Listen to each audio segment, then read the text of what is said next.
Hello, fellow fans of the channel. It's been quite a bit of time since we've done our last video for my capstone, and it's been quite a journey so far, just in the last couple of months, 2 months or whatever, since we last did that video. Things have been changing, probably more than anticipated, and my scope was recently dialed in or altered, however you want to put it, and it looks like I am pursuing material usage with my capstone. And what I mean by that is, originally I was looking at passive solar, passive building concepts, passive houses, and the passive solar systems and strategies, utilizing natural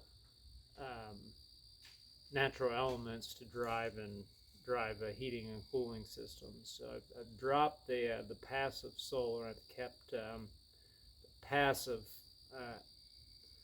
structure or passive houses. I've kept that concept because it's so commonly employed now compared to passive solar. The industry, the green building industry, is more readily adopted passive building standards, and also, I don't know if this was in the last video, but I've kind of, or maybe, I don't know, we'll just mention it anyway, but I'm attempting to do this project through a systems-based thinking lens, where I analyze these ideas through systems-based thinking, and so those are kind of the two core elements: systems-based thinking and material selection within passive buildings.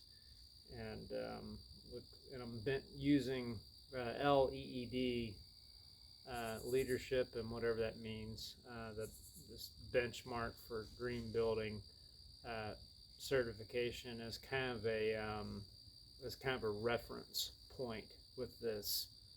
So the project is looking like I'm going to try to use a more holistic approach to selecting building materials within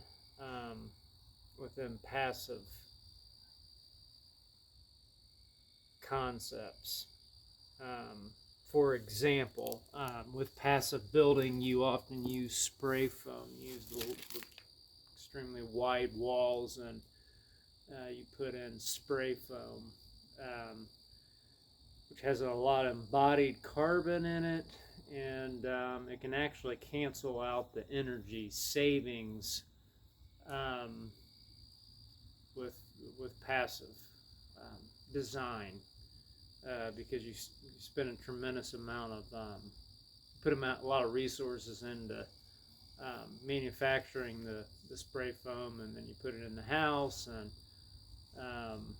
there's a lot of carbon usage. So there's a huge footprint with that, and that footprint can actually can be larger than the savings that the insulation gains, the savings gained from the passive house concept. So we want to take a different approach to how we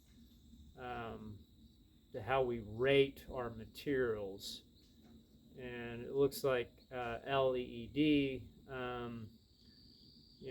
doesn't really grade that accordingly. And there's also some social elements of sustainability that are not addressed with LEED or passive houses, passive design. And for example,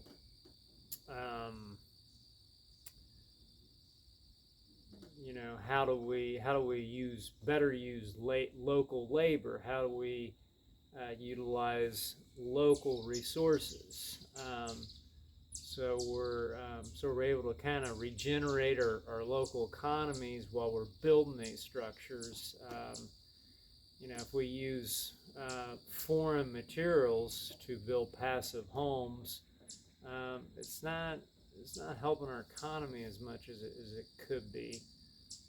So we kind of want to, you know, we want to look into that more deeply through with a systems lens, a systems-based thinking, which is, you know, it's less reductionism. It's kind of looking at the, you know, the whole thing, and understanding loops and feedback loops, and evaluating it on those terms. So the video is gone longer than it should, but we're going to stop here because I wanted to add one more point, but this was a really important point. I think I'm going to lose it if I let this video run too long. So keep looking for the videos.